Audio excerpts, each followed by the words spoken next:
Yeah, I can say good morning because it's still good morning. It's great to have both of you here in Berlin, in the Bundestag, the German parliament.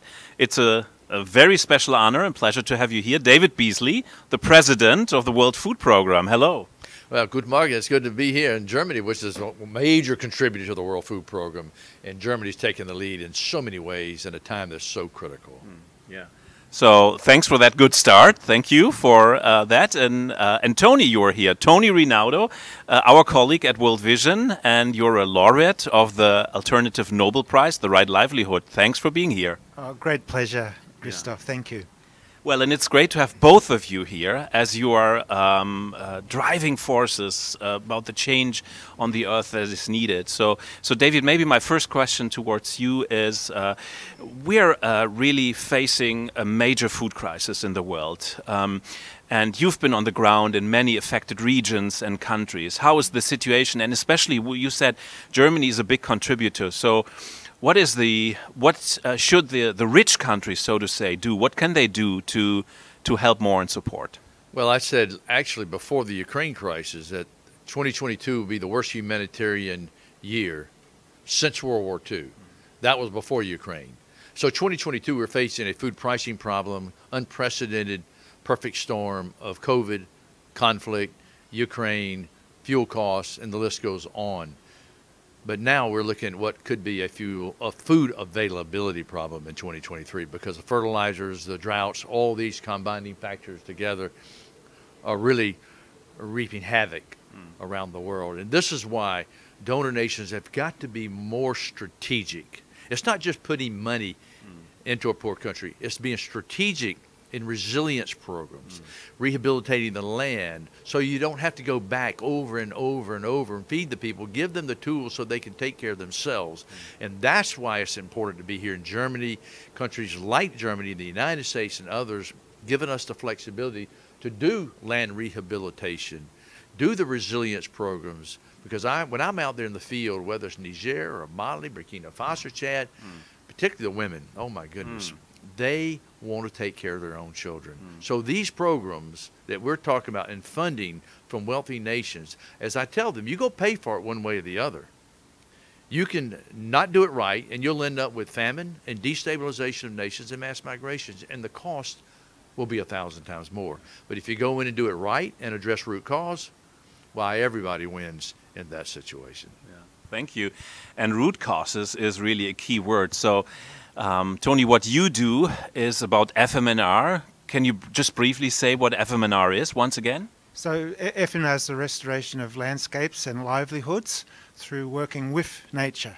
And basically it's about regenerating some level of vegetation to protect the landscape and to create a more favorable microclimate for growing things in.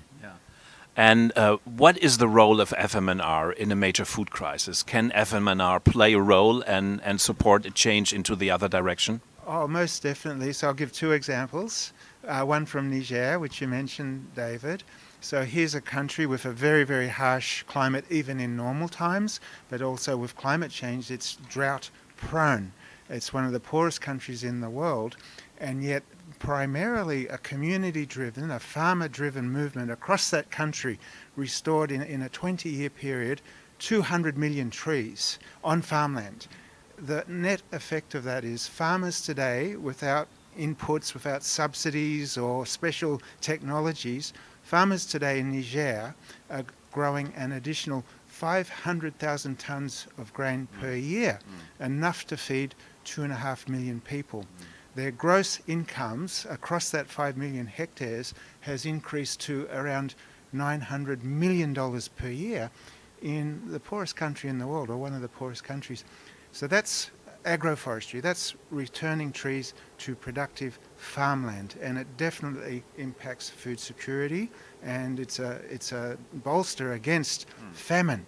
When people are really in crisis, they prune, they sustainably harvest those trees, sell the wood, and they're buying the food that they need. In Ethiopia, we have an example of forest restoration, so non-agricultural, hilly terrain where you can't farm. And the community restored 2,700 hectares of forest. Now, this community, World Vision entered there during the 1984 famine. There was significant suffering. Food aid was delivered. Despite World Vision's best efforts in development, education, micro-enterprise development, health, and so on, for the next 20 years, to one degree or another, food aid was provided, depending on the rainfall. In 2006, the community began restoring the forest on that hill.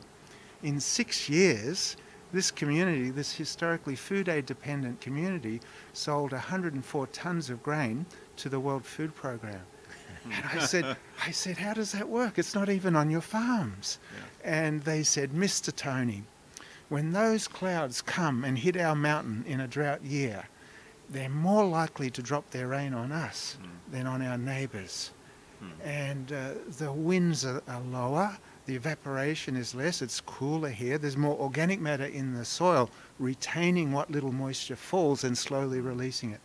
In a wet year, the water used to come rushing off that hill, mudslides, boulders burying our crops.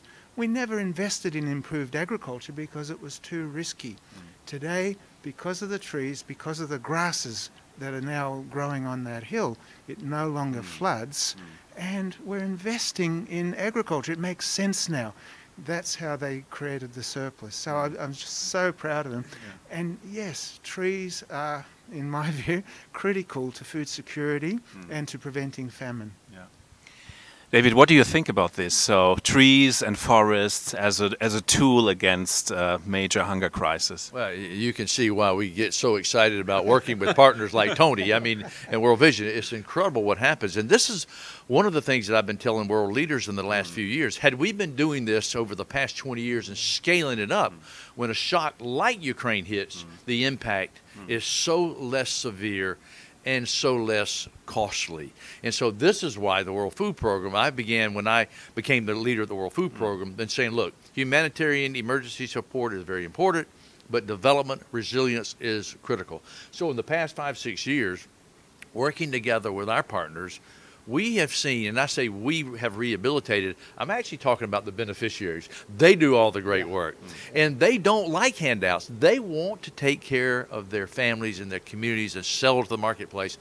We have rehabilitated over 3.5 million acres of land, literally have constructed over 100,000 holding ponds, small reservoirs, small dams, and I could go on and on and on. So when shocks happen, these communities are feeding themselves. I remember being in Niger just a couple of months ago, and I was talking to one of the women, and she said, Mr. Beasley, last time you were here, which was 2 years before, we didn't have anything.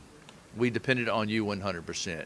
We put down this water well, we're capturing water, we've got irrigation lines, and she, with so much pride, showed her gardens, working with the women, a cooperative.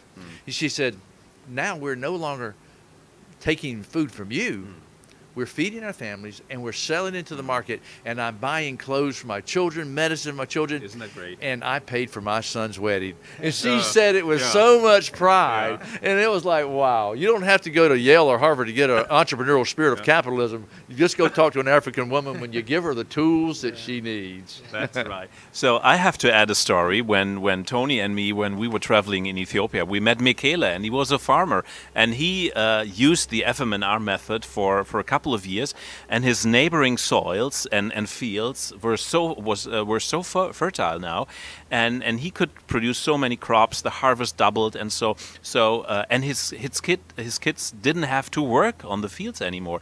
And he told us that my kids are going to school now, and you know what?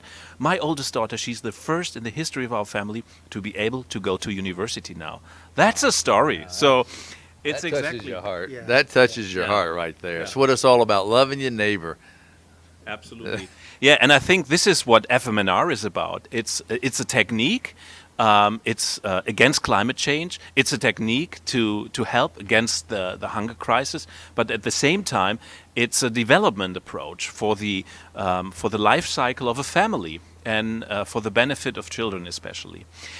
But looking forward, we're in autumn 22, so the COP is coming up next month for the first time on the African continent. What are your expectations to the climate conference in Egypt? It's really very, very simple. Climate is having an impact unprecedented.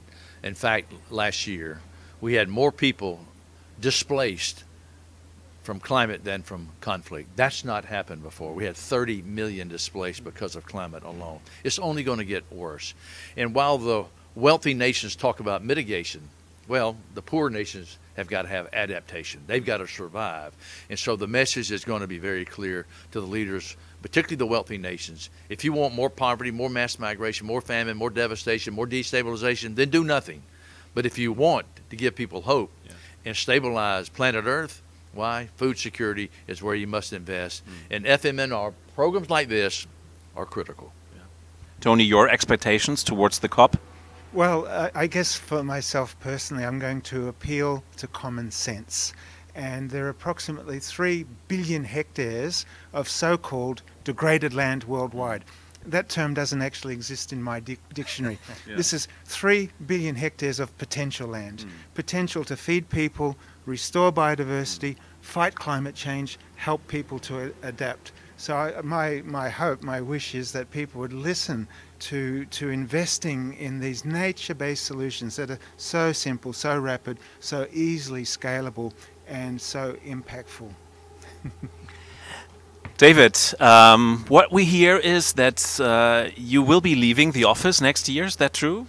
Yeah, that's the plan at this stage, and who knows what's next in life, but the Almighty will give direction and clarity. I'm looking forward to spending time with my grandchildren, with my children, and being at home, taking a quiet respite for. My wife says, yeah, you'll do that for like 2 days. Well, she said, I know how you are. But I think go home, listen to the Lord, see what's next in life. And but no matter what, it'll be about helping the poor, the needy, the least of these, loving your neighbor.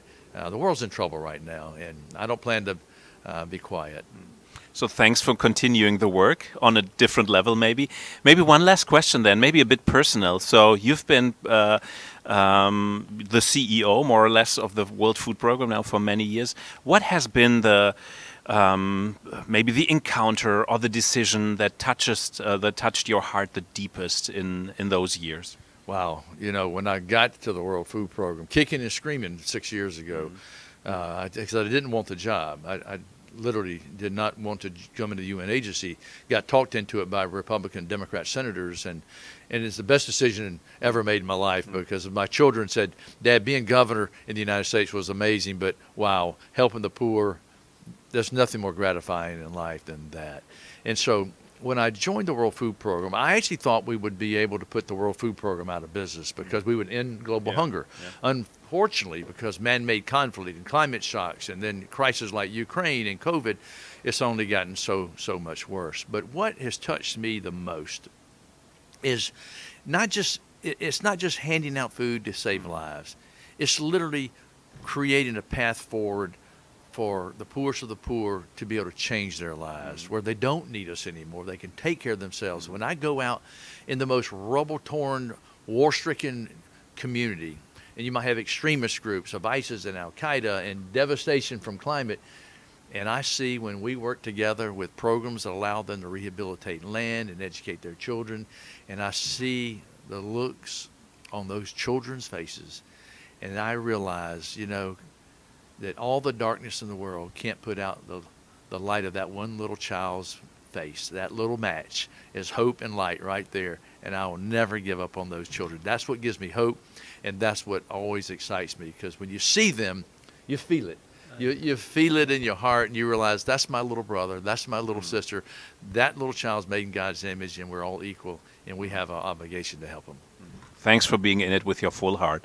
Thank you, David. Thank you, Tony, for sharing time with you.